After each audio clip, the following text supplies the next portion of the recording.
Let's begin.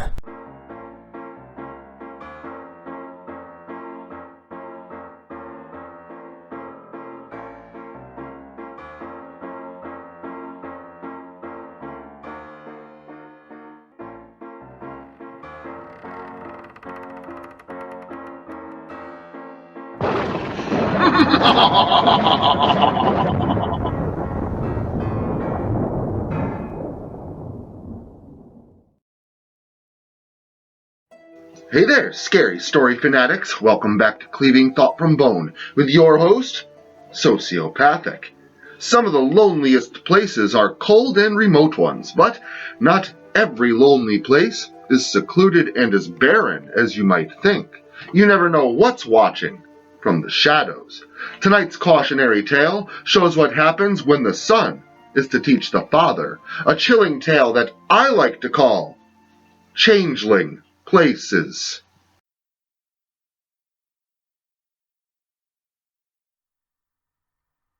The lights are on, but I don't think that's going to last long. It doesn't matter, though. I don't think he's going to get through that door anyway, no matter how hard he beats his supple adolescent fists against the hard wood of the bedroom door. Shaking, my wife holds me tight, terrified of our safety, in utter confusion. I know exactly what's going through her mind, without her even having to say a word. Phrases like, "Why is he doing this? What's wrong with him? Why won't he stop?" were surely fleeting through her consciousness almost faster than she could grasp them herself.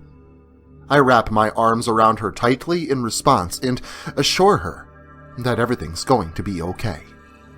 The sounds of wailing and thumping fists did what they could to obstruct my thoughts, but the thick recollections of past experiences cascaded over me like a torrent of memories that could only be associated as my own.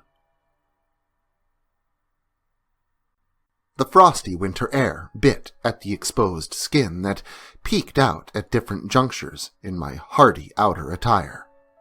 My son, Henry, was hunched down next to me. Both his hands held his rifle with resolve, awaiting arrival of prey. But the way he was crouched and attempting to bury his neck within the collar of his jacket, I could tell that the cold was getting to him as well. Turning my head slightly, I lent a gaze down to him. Sure, I was cold and a little tired from an early rise, but it was up to me to be the representation of what one would expect from a good father, strong, resolute, and weathered.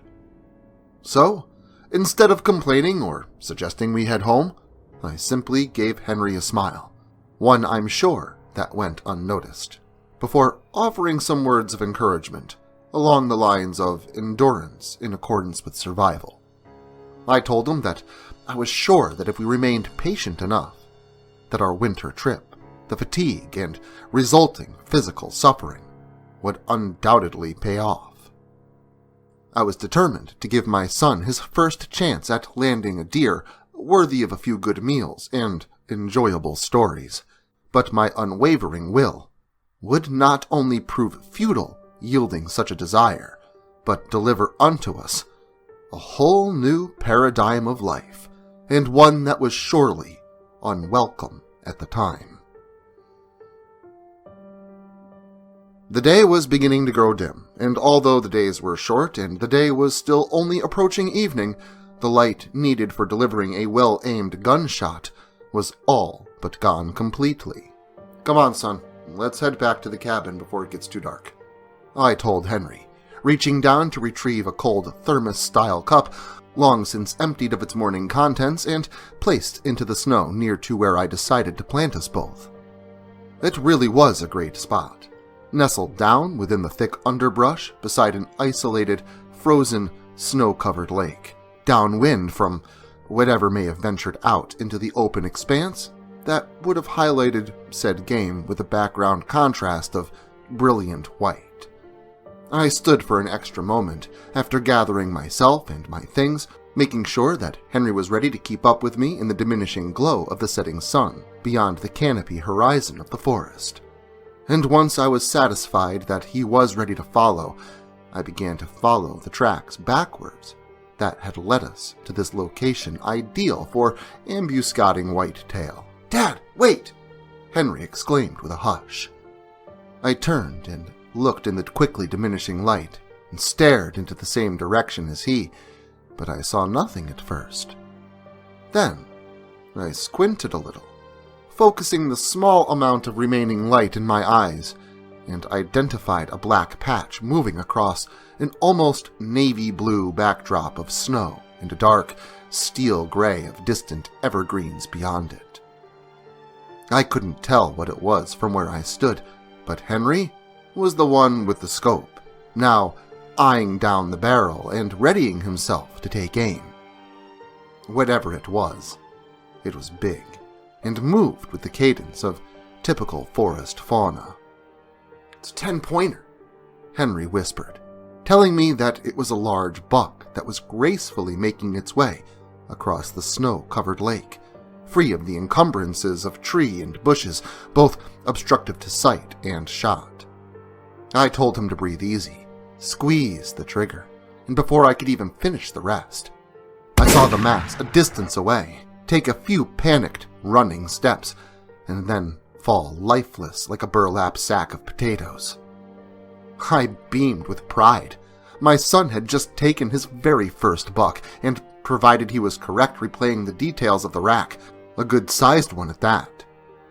Henry safetied his rifle as he stood upright, trying his best to contain his enthusiasm, though I could tell that if no one was looking, he'd have jumped up and down with joy. Henry and I both began our walk to the fallen prey, lying motionless in the wide open. Henry had gained a bit on me, and in his ecstatic demeanor, had nearly broken into a run. I smiled and admired my boy, proud of his accomplishment, and mine for teaching him. So much can happen in the blink of an eye. I had purposefully trained my focus on him, resolved to watching his every movement, only broken for a moment when I lowered my face to my hands to light the cigarette that I had pulled from a pack that had been nestled inside my right breast pocket. Only a second of focusing on that radiant flame, and I heard it. The sound of a thunderous crack, not that dissimilar from the previous gunshot, and symphonic splash that seemed to occur all at once. I looked up to where my son had been, the unlit cigarette falling from my agape mouth, and saw nothing there, just the isolated wasteland of blustery winter twilight. "Henry!" I called out to him, the low, howling resonation of the wind, as if blown across a dozen wine glasses, was the only response I received. I called to him again, still to no avail. I had been ignoring the feeling up until this point, but the surging, welling dread and despair could be denied no longer as I rushed forward, hoping not to find what I so intensely preferred that I wouldn't. It felt like I had been stabbed in the heart when I saw it, and my mind reeled in desperation, trying to rationalize and bargain the truth away. A large hole in the ice where something had just fallen through awaited me between where I had been and Henry's fresh kill. A few screeching snowbirds in the distance called to each other and flew through the branches of the forest. Their calls and actions almost seemed to mock me. My life had gone dead still. My reality had stopped in a moment when I realized that Henry was under the ice, but the sounds of the active environment only seemed to underscore that the world was going on, unabated and uncaring, paying no mind to me or my panic. As frantic as I was, this cruelty did not escape me. I dashed the few yards towards the site of incident, and upon sliding into a prone position at the water's edge, I plunged both my hands nearly shoulder deep into the frigid pool whose murky black was only surpassed by its biting chill. Sloshing around without sight below, the splashing water felt more like liquid ice, and I was becoming more soaked in the process. Of course, I felt nothing. Not Henry, not a root, not the lake bed below, just the painful sensation of the terribly frigid water. I held my arms, forced them into the blisteringly cold liquid, well past any concept of comfortability. I didn't care if my arms fell off. I had to find him. I searched for a long, lengthy moment that seemed to go on for so long. It was like I lived an entire agonizing life within another. The abhorred span of time. The smaller Matryoshka doll of being. And eventually, I pulled my arms free of the black abyss. My jacket left my flesh beneath, sopping with numbness. I stared intently into the small pool. In that moment, I was certain that I had lost him forever. I took in a deep breath and readied myself for another painful probing of the depths with my arms, my whole body if need be. An arm reached up out of the water, cascading a torrent of it up into the air in a violent attempt to grasp me, succeeding before the airborne liquid had even touched the frozen ground below. The suddenness of it caused me to gasp in fear, but I quickly realized it to be the answer to a prayer.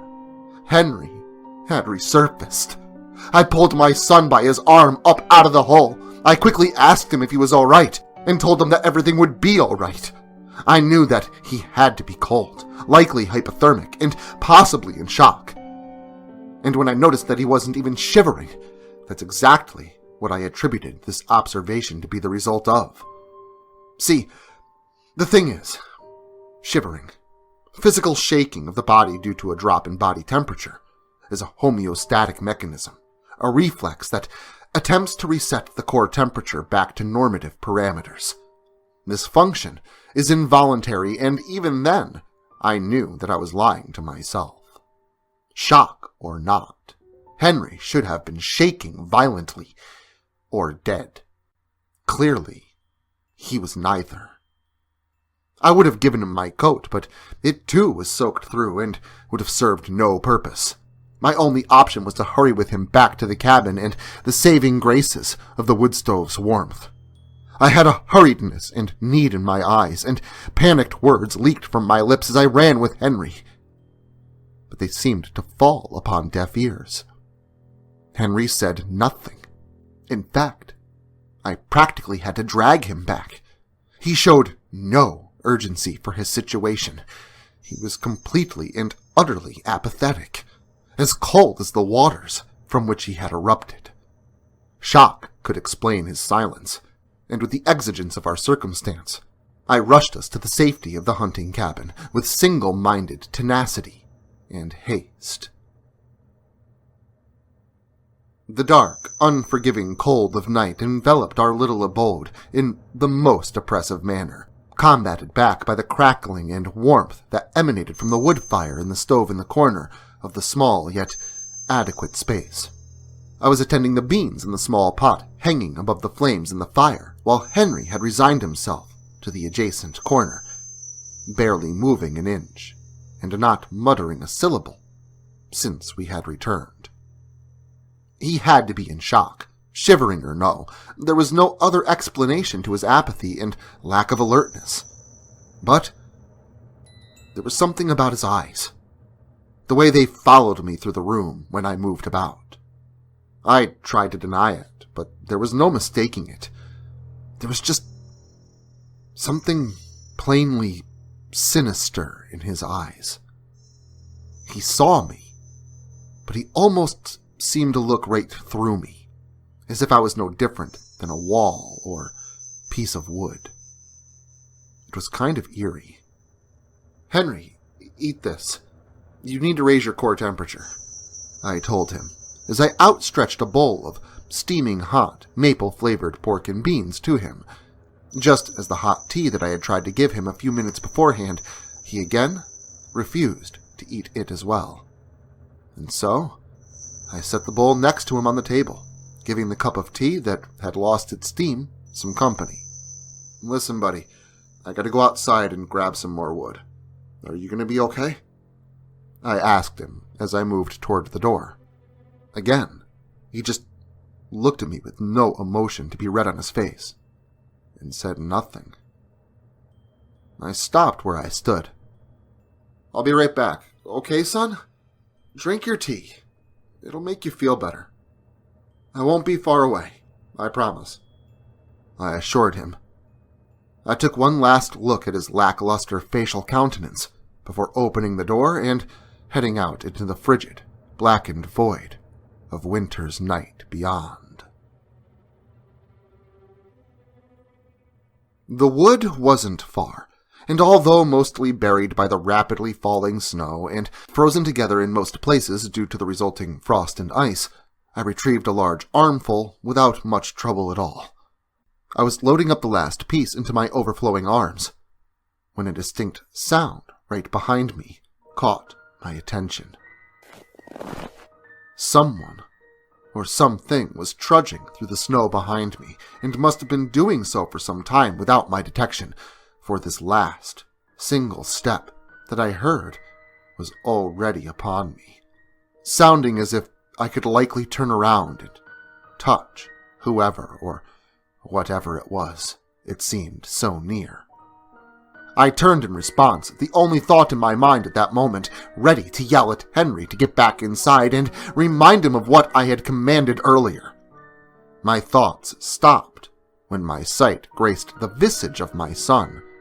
My throat cut the words it held, forcing my speech to cease before it had even begun.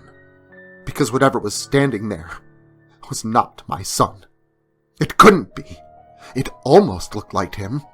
The form was correct, but there were details that were disturbingly askew. His ungloved hands boasted fingers abnormally long, each tipped with a talon-like nail. His legs were somewhat bowed and looked as if he were to try and make a fast movement. He would be unable to do so. But even then, I knew this interpretation of appearance was terribly untrue. I was sure that if it were to give chase, that it would move at a nightmarish and impossible pace, because anything that looked that malevolent had no purpose if lacking the capability of capturing terrified prey. His teeth were long and thin, thicker than needles, but very much needle-like. But his eyes... Henry's eyes were the most terrible of all. They had grown far too large for what would be normative for the size of his face and skull, and each was as jet black as an opal. I don't know if somehow the lake had changed him, or if something else entirely is what emerged and now stared me down. But I knew in my heart that this was not my son. Knowledge and wisdom only go so far in creating an action. Much of the rest is comprised of will and motivation. I had the will to live, and the motivation for survival, but this vestige of my son constructed an apprehension that, while only momentous in the smallest of ways, gave the creature a chance to attack without much of a fight from me. I was right. It did move fast, and one of the last things I can remember was being tackled to the snow before blacking out.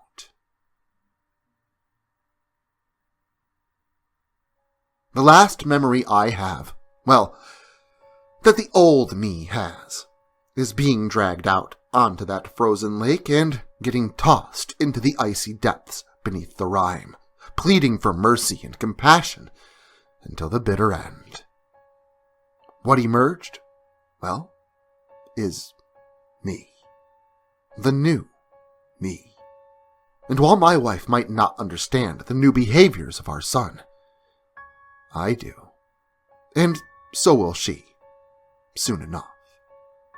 She's coming to terms with it right now, because while I notice and revel in her widening, fearful eyes, she is noticing the charcoal black, glossy sheen of mine. So, the next time you think that the grass is greener on the other side, think again, as change is not always a good thing. But if you're looking for more of the fear that you've become accustomed to, stop in next weekend as the lake unfreezes and we dive right in. Until then, make sure to like, share, subscribe, and turn on notifications so I can catch you all again next Saturday.